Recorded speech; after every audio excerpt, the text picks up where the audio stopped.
Hello friends, आपका स्वागत है मेरे YouTube channel classes for civil services में। आज मैं आपके लिए एक नई वीडियो लेकर आया हूं और आज की मेरी वीडियो का टॉपिक है विटामिन्स। हम यहां पर विटामिन्स, उसके टाइप्स, फंक्शंस, सोर्सेज और उनकी कमी से होने वाले डिफिशियंसी डिजीजेज के बारे में चर्चा करेंगे। तो आइए वीडियो शुरू करते हैं। विटामिन्स। तो विटामिन्स क्या होते हैं? Vitamin is a combination of two Latin words vita and amine, जिसका अर्थ होता है लाइफ और नाइट्रोजन। वीटा का अर्थ होता है लाइफ और एमीन का अर्थ होता है नाइट्रोजन। विटामिन के डिस्कवरर कौन थे? कैसिमियर फंक। तो विटामिन को किसने डिस्कवर किया था? कैसिमियर फंक ने। और इन्हें ही विटामिन का फादर कहा जाता है, फादर ऑफ विटामिन या विटामिन थेरेपी। और ये क्या होते हैं? ऑर्गेनिक कंपाउंड्स या जैविक या कार्बनिक यौगिक होते हैं, जिनकी आवश्यकता हमारे भोजन में बहुत ही कम मात्रा में होती है। और ये हमारे स्पेसिफिक बायोलॉजिकल फंक्शंस जैसे normal maintenance of optimal growth और हेल्थ ऑफ द ऑर्गेनिज्म, तो ये हमारे जो बॉडी के बायोलॉजिकल फंक्शंस हैं या जैविक क्रियाएं हैं, जैसे बॉडी के नॉर्मल ग्रोथ और ऑर्गेनिज्म के हेल्थ के लिए आवश्यक होते हैं। और इनकी डिफिशियंसी से बहुत सारे डिजीजेज हो सकते हैं। तो विटामिन की कमी से बहुत सारे डिजीजेज भी हो सकते हैं। और विटामिन एक कैटलिस्ट या उत्प्रेरक की तरह कार्य करते हैं, जो बॉडी के फैट्स और कार्बोहाइड्रेट्स को अच्छी तरीके से यूज करके जनरेशन ऑफ एनर्जी या ऊर्जा उत्पन्न करने में मदद करते हैं। Most of the vitamins can not be synthesised in our body, but plants can synthesise almost all of them. तो मोस्ट ऑफ द विटामिन्स यानी बहुत सारे विटामिन्स हमारी बॉडी में संश्लेषित या सिंथेसाइज्ड नहीं होते हैं, लेकिन प्लांट में लगभग सभी विटामिन्स का संश्लेषण होता है। They are considered essential food factors, इसीलिए इन्हें इसेंशियल फूड फैक्टर्स कहा जाता है, क्योंकि बॉडी में इनका प्रोडक्शन नहीं होता है और प्लांट से इनको दिया जा सकता है। Humans take them through different sources. तो मनुष्य इन्हें डिफरेंट स्रोतों या डिफरेंट सोर्सेज से प्राप्त करते हैं, जैसे फूड और विटामिन कैप्सूल्स। तो इन्हें भोजन से और जो न्यूट्रिएंट्स होते हैं या सप्लीमेंट्स होते हैं, विटामिन कैप्सूल्स वगैरह, उनके थ्रू इसको ह्यूमन इनटेक कर सकता है। Bacteria of the gut. तो मनुष्य के आंत में पाए जाने वाले बैक्टीरिया में भी ये विटामिन्स प्रोड्यूस होते हैं, जो हमारी बॉडी को रिक्वायर्ड होते हैं।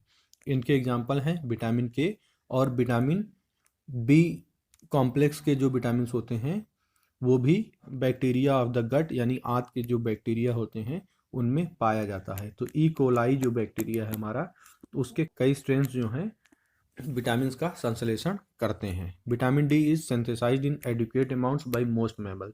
तो बहुत सारे जो स्तनपायी हैं या लगभग सभी स्तनपायी में विटामिन डी सिंथेसाइज होता है। कब? जब उनकी बॉडी एक्सपोज होती है सनलाइट में, यानी उनकी बॉडी सनलाइट में जाती है तो वो विटामिन डी बनाना शुरू करती है। Human can't live without them. और विटामिन के बिना ह्यूमन जीवित नहीं रह सकते हैं या मानव जीवित नहीं रह सकते हैं। Human body does not produce them, क्योंकि ह्यूमन बॉडी उन्हें प्रोड्यूस नहीं करती है। विटामिन डी और विटामिन बी3 या विटामिन बी कॉम्प्लेक्स के कुछ विटामिन है जिनको छोड़कर ह्यूमन बॉडी प्रोड्यूस नहीं कर सकती है। All the vitamin generally available in our diet. तो लगभग सभी विटामिन हमारी जो भोजन करते हैं उसमें उपलब्ध होते हैं। Different vitamin belong to various chemical classes. विभिन्न विटामिन जो होते हैं वो विविध रासायनिक क्लासेज या रासायनिक वर्गों से संबंधित होते हैं, और उनको डिफाइन करना या उसके बेसिक स्ट्रक्चर को, जो उनकी आधारभूत संरचना है, उसको डिफाइन करना डिफिकल्ट होता है। Functions of vitamin. तो विटामिन के क्या फंक्शन है? विटामिन ए हमारी स्किन और आइज को, यानी हमारी त्वचा और आंखों को हेल्दी रखता है। विटामिन सी बॉडी को बहुत सारे डिजीज से लड़ने में मदद करता है। विटामिन सी हमारी बॉडी को बहुत सारे डिजीज से लड़ने में मदद करता है। तो विटामिन सी हीट के कारण डिस्ट्रॉय हो जाता है, जिसकी वजह से खाना पकाने के कारण उसमें विटामिन सी की मात्रा बहुत ही कम रह जाती है। Vitamin D helps our body to use calcium for bones and teeth. Vitamin D किस में मदद करता है? हमारे बोन्स और टीथ में कैल्शियम के एब्जॉर्प्शन में मदद कर सकता है। तो बोन्स और टीथ बनने के लिए जो कैल्शियम का यूज होता है वो विटामिन डी के उपलब्धता में या उपस्थिति में ही हो सकता है। It travels through your blood stream and into cells. तो ये हमारे ब्लड स्ट्रीम के थ्रू हमारे सेल्स या हमारे कोशिकाओं में पहुंचती है और उन कोशिकाओं को ये बताती है कि कौन से जीन्स को ऑन करना है और कौन से जीन्स को ऑफ करना है। इस तरीके से ये न्यूरोट्रांसमीटर का काम करती है। तो न्यूरोट्रांसमीटर का काम भी करती है विटामिन डी। और हमारे लगभग प्रत्येक सेल में विटामिन डी के लिए रिसेप्टर पाए जाते हैं। तो हमारे प्रत्येक सेल में विटामिन डी के लिए रिसेप्टर पाए जाते हैं। Vitamin B12 is essential for blood formation. तो विटामिन B12 किसके लिए? ब्लड फॉर्मेशन या रक्त बनने के लिए आवश्यक होता है और ब्रेन और नर्व फंक्शन में भी ये काम करता है। तो ब्रेन और नर्व के प्रॉपर फंक्शनिंग में भी विटामिन B12 का महत्वपूर्ण योगदान है। अब हम टाइप्स ऑफ विटामिन देखेंगे, यानी विटामिन के क्या प्रकार होते हैं। तो विटामिन हमारे दो प्रकार के होते हैं, फैट सॉल्युबल विटामिन और वाटर सॉल्युबल विटामिन। तो फैट सॉल्युबल विटामिन में कौन कौन से आते हैं? विटामिन A, D, E और K। तो ये हमारे 4 विटामिन फैट सॉल्युबल विटामिन होते हैं और ये फैट और ऑयल में सॉल्युबल होते हैं, यानी घुल जाते हैं, और वाटर में ये इनसॉल्युबल या अघुलनशील होते हैं। They are stored in liver and adipose. और ये हमारी बॉडी में कहाँ पर स्टोर होते हैं? हमारे लीवर में और एडिपोज। एडिपोज मीन्स जो फैट स्टोरिंग टिश्यूज होते हैं उनमें ये स्टोर होते हैं। तो ये हमारे लीवर और एडिपोज या फैट स्टोरिंग टिश्यूज में स्टोर होते हैं। कौन से? Fat soluble vitamin, vitamin A, D, E and K। Next है हमारा वाटर सॉल्युबल विटामिन। तो वाटर सॉल्युबल विटामिन में कौन कौन से होते हैं? Vitamin B group. तो B ग्रुप के जो विटामिन होते हैं वो और विटामिन C हमारे वाटर सॉल्युबल विटामिन हैं। Water soluble vitamin must be supplied regularly. तो इनका नियमित जो है आपूर्ति आवश्यक है, इनकी नियमित सप्लाई आवश्यक है। क्योंकि ये वाटर सॉल्युबल होते हैं इसलिए हमारे यूरिन के थ्रू ये निकल जाते हैं और ये बॉडी में स्टोर नहीं होते हैं। वाटर सॉल्युबल विटामिन में विटामिन B12 है जो हमारी बॉडी में स्टोर होता है। तो ये ध्यान रखने वाली बात है कि विटामिन B12 को छोड़कर हमारी बॉडी में वाटर सॉल्युबल विटामिन स्टोर नहीं होते हैं। They are absorb directly into blood streams. और ये डायरेक्टली, यानी ये विटामिन जो वाटर सॉल्युबल होते हैं वो ब्लड स्ट्रीम में या रक्त की जो वाहिनियाँ होती हैं उनमें डायरेक्टली एब्जॉर्ब हो जाते हैं या अवशोषित हो जाते हैं जब हमारा फूड जो है डाइजेशन के थ्रू ब्रेक होता है अपने डिफरेंट कॉन्स्टिट्यूएंट्स में, और तब ये सप्लीमेंट डिजॉल्व हो जाते हैं। Because much of your body consist of water. क्योंकि हमारी बॉडी में जो बहुत ज़्यादा मात्रा होती है वो पानी की होती है। Many of water soluble vitamin circulate easily in our body. इसलिए हमारी बॉडी में जो वाटर सॉल्युबल विटामिन होते हैं वो इजीली सर्कुलेट होते हैं या उनका परिसंचरण होता है। हमारी किडनी क्या है? वो वाटर सॉल्युबल विटामिन के लेवल को रेगुलेट करती है, यानी उनके स्तर को नियंत्रित करती है, और जो एक्सेस होते हैं विटामिन उनको यूरिन के थ्रू बॉडी से बाहर निकाल देती है या एक्सक्रीट कर देती है। नेक्स्ट है हमारा सोर्सेज ऑफ विटामिन। तो विटामिन के स्रोत क्या होते हैं? Best sources of fat soluble vitamin. तो बेस्ट सोर्स जो फैट सॉल्युबल या वसा में घुलनशील विटामिन से उनके क्या हैं? Vitamin A, potato, carrots, pumpkins, spinach, beefs and eggs. तो इसमें विटामिन A पाया जाता है आलू, गाजर, कद्दू, पालक, बीफ या मांस और अंडों में। विटामिन D ये फोर्टिफाइड मिल्क में और अदर डेयरी प्रोडक्ट्स में पाया जाता है। तो फोर्टिफाइड मिल्क हमारा क्या होता है? जब केमिकल या बायोलॉजिकल प्रोसेस के थ्रू माइक्रो न्यूट्रिएंट्स होते हैं उनको कंबाइन करके मिल्क या सीरियल्स तैयार किए जाते हैं, तो इनको फोर्टिफाइड मिल्क या सीरियल्स कहा जाता है। तो विटामिन D हमारे फोर्टिफाइड मिल्क और अदर डेयरी प्रोडक्ट्स में पाए जाते हैं। विटामिन E ये फोर्टिफाइड सीरियल्स में पाए जाते हैं या फोर्टिफाइड जो अनाज होते हैं उनमें पाए जाते हैं। लीफी वेजिटेबल्स में यानी पत्तेदार हरी सब्जियों में, सीड्स में और नट्स में ये पाए जाते हैं। तो विटामिन E हमारे fortified cereals, leafy green vegetables, seeds और नट्स में पाए जाते हैं। विटामिन के ये डार्क ग्रीन लीफी वेजिटेबल्स में पाए जाते हैं। तो जो हमारी गहरी हरी पत्तेदार सब्जियां होती हैं, और टर्निप या बीट ग्रीन जो हमारा सलजम या बीट या चुकंदर का ग्रीन पार्ट होता है उसमें पाए जाते हैं, यानी बीट के पत्तों में पाए जाते हैं। नेक्स्ट है हमारा वाटर सॉल्युबल विटामिन के सोर्सेज क्या हैं। तो vitamin C are abundantly found in all citrus fruits. तो विटामिन सी हमारा जो सिट्रस फ्रूट्स होते हैं उसमें प्रचुर मात्रा में पाया जाता है। और अन्य सोर्स क्या है विटामिन बी और सी के। तो विटामिन बी 1 या थायमीन का पोर्क चॉप्स यानी सुअर के जो मांस होता है, हैम, इनरिच्ड ग्रेन्स एंड सीड्स, तो ये हमारे विटामिन बी 1 के सोर्स हैं। विटामिन बी 2 या riboflavin found in whole grains, enriched grains and dairy products. तो विटामिन बी 2 के ये हमारे सोर्सेज हैं। विटामिन बी 3 नियासिन, मशरूम्स में, fish, poultry and whole grains, तो ये विटामिन बी 3 के सोर्सेज हैं। Vitamin B 5 or pantothenic acid found in chicken, broccoli, legumes and whole grains, तो ये हमारे विटामिन बी 5 के सोर्सेज हैं। Vitamin B 6 pyridoxine found in fortified cereals and soy products, तो ये फोर्टिफाइड सीरियल्स और सोय प्रोडक्ट में विटामिन बी 6 पाया जाता है। विटामिन बी 7 या जिसे बायोटिन भी कहते हैं found in many fruits and meets, तो ये बहुत सारे फ्रूट्स में और मीट्स में पाया जाता है विटामिन बी 7। विटामिन बी 9 या जिसे फॉलिक एसिड भी कहते हैं ये लीफी वेजिटेबल्स में पाया जाता है। तो vitamin B 12 found in fish, तो विटामिन बी 12 फिश में, पोल्ट्री में, मीट में और डेयरी प्रोडक्ट्स में पाया जाता है। Vitamin C found in citrus fruits and juices, तो सिट्रस फ्रूट्स और उनके जूसेज में ये विटामिन सी पाया जाता है, जैसे ऑरेंज और ग्रेप फ्रूट यानी कि संतरे और अंगूर में पाया जाता है, जैसे संतरे और अंगूर में पाया जाता है। आइए नेक्स्ट देखते हैं। नेक्स्ट हम विटामिन के टाइप्स और इसका बॉडी में किस लिए यूज होता है देखते हैं।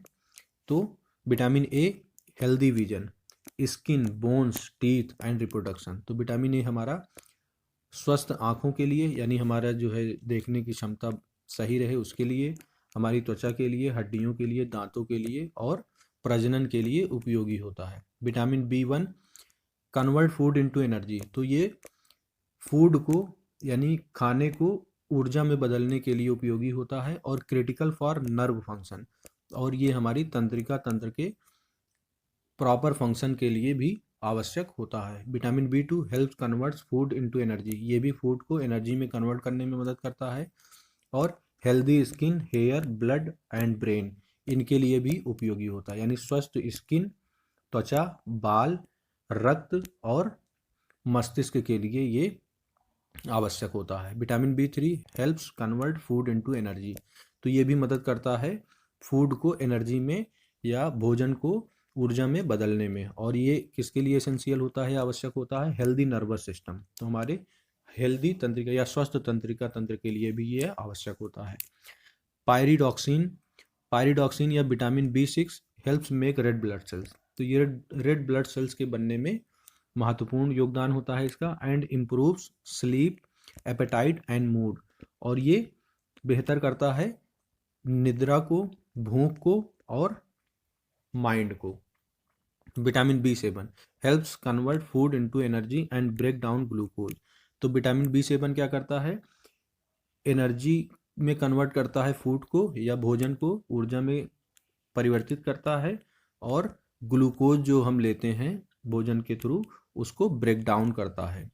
Vitamin B 9 vital for new cell creation and DNA synthesis, तो विटामिन बी 9 या फोलेट या फोलिक एसिड भी जिसे कहते हैं वो नई सेल के बनने में मदद करता है और डीएनए सिंथेसिस या डीएनए के संश्लेषण में भी महत्वपूर्ण भूमिका निभाता है। विटामिन बी 12 फैटी एसिड्स और अमीनो एसिड को ये ब्रेक डाउन करता है सिंपलर सब्सटेंसेज में, और रेड ब्लड सेल्स के बनने में मदद करता है। सी एक्ट्स एज एन एंटीऑक्सीडेंट, तो ये एक एंटीऑक्सीडेंट की तरह काम करता है। हेल्प मेक न्यू सेल्स, तो नई सेल के बनने में मदद करता है। और इम्यून सिस्टम जो हमारा बॉडी का प्रतिरक्षा तंत्र होता है उसको भी इम्प्रूव करने में ये मदद करता है। Vitamin D strengthens and helps for bone and teeth via calcium and phosphorus, तो कैल्शियम और फास्फोरस के द्वारा ये हमारे बोन्स और टीथ को मजबूत बनाने में मदद करता है। तो इनके संश्लेषण के लिए कैल्शियम और फास्फोरस के हमारे बोन्स और टीथ में विटामिन डी की आवश्यकता होती है।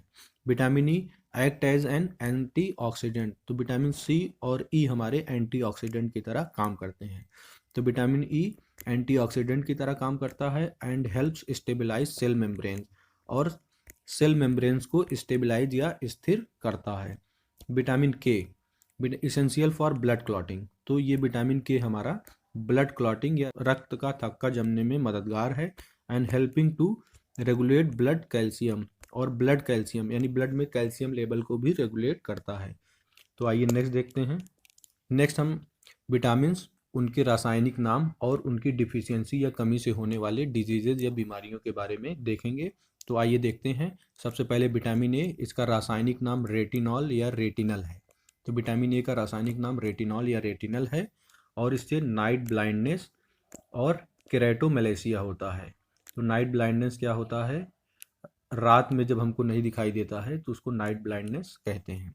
विटामिन बी1 थायमीन, तो विटामिन बी1 को थायमीन कहा जाता है और इससे बेरी और वेर्निक कोसारकॉफ सिंड्रोम होता है। विटामिन बी2 जिसे राइबोफ्लोविन कहा जाता है, रासायनिक नाम है इसका, और इससे एरिबोफ्लेविनोसिस नामक बीमारी होती है। विटामिन बी3 नियासिन या नियासिनामाइड भी इसे कहा जाता है और इससे पेलाग्रा नामक रोग होता है। ये हमारे यूपीपीसीएस में पूछा जा चुका है question. Vitamin B5 pantothenic acid होता है इसका रासायनिक नाम, और इससे पैरेस्थीसिया नामक बीमारी होती है। इसकी कमी से पैरेस्थीसिया नामक बीमारी होती है। विटामिन बी6 इसे पायरिडॉक्सिन, पायरिडॉक्सियामिन और पायरिडॉक्सल भी कहा जाता है, और इससे इसकी कमी से होने वाले रोग कौन कौन से हैं? एनीमिया और पेरिफेरल न्यूरोपैथी। तो विटामिन बी6 की कमी से एनीमिया या पेरिफेरल न्यूरोपैथी नामक बीमारी होती है। विटामिन बी7 का रासायनिक नाम बायोटिन है और इससे डर्मेटाइटिस या एंट्राइटिस नामक बीमारी होती है। तो विटामिन बी7 की कमी से होने वाली बीमारी है डर्मेटाइटिस और एंट्राइटिस। अब विटामिन बी9 क्या है? फॉलिक एसिड या फॉलिनिक एसिड इसका रासायनिक नाम है, या इसे फोलेट भी कहा जाता है, और इसकी अगर डिफिशियंसी प्रेगनेंसी के दौरान महिलाओं में हो तो इससे बच्चों में बर्थ डिफेक्ट हो सकता है। इससे न्यूरल ट्यूब डिफेक्ट्स होते हैं। विटामिन बी12 इन्हें साइनोकोबाल्मिन या मेथिल कोबाल्मिन भी कहा जाता है, और इसी विटामिन में कोबाल्ट पाया जाता है। ये भी यूपीपीसीएस में पूछा जा चुका है कि किस विटामिन में कोबाल्ट पाया जाता है, तो वो विटामिन बी12 है, और इसकी कमी से मेगैलोब्लास्टिक एनीमिया होता है। विटामिन बी12 की कमी से होने वाली बीमारी का नाम मेगैलोब्लास्टिक एनीमिया है। विटामिन सी को एस्कॉर्बिक एसिड कहा जाता है, और इसका कमी से होने वाला रोग क्या है? स्कर्वी। तो इसकी कमी से होने वाला रोग स्कर्वी है। विटामिन डी इसे एर्गो कैल्सीफेरॉल, कोल कैल्सीफेरॉल या कैल्सीफेरॉल भी कहा जाता है, और इसकी कमी से होने वाले रोग रिकेट्स, ऑस्टियोमैलेशिया, ये दोनों रोग इसकी कमी से होने वाले हैं। और विटामिन ई को टोकोफेरॉल्स या टोकोट्रायनॉल्स भी कहा जाता है। विटामिन ई का रासायनिक नाम टोकोफेरॉल्स और टोकोट्रायनॉल्स है, और इसकी कमी से स्टर्लिटी या बंध्यापन या बांझपन होता है, और इसकी डिफिशियंसी बहुत रेयर है, यानी ये इसकी डिफिशियंसी बहुत कम ही पाई जाती है, और इसकी वजह से हीमोलिटिक एनीमिया होता है, यानी कि हीमोग्लोबिन की कमी वाली एनीमिया। जो एनीमिया हीमोग्लोबिन की कमी से होती है उसे हीमोलिटिक एनीमिया कहते हैं, और ये न्यूबॉर्न इन्फेंट में होता है। विटामिन के को फिलोक्विनोन या मेनाक्विनोन भी कहा जाता है। विटामिन के का रासायनिक नाम फिलोक्विनोन या मेनाक्विनोन्स भी है, और इसकी कमी से होने वाला रोग हीमोफीलिया या ब्लीडिंग डायथेसिस है। हीमोफीलिया क्या होता है? इसमें रक्त का थक्का नहीं जमता है विटामिन के की कमी से, और एक्सेस ब्लीडिंग होती है। तो दोस्तों आज के लिए बस इतना ही। आई होप आपको वीडियो पसंद आएगी, और वीडियो पसंद आए तो वीडियो को लाइक करें, शेयर करें, चैनल को सब्सक्राइब करें। Thank you for watching.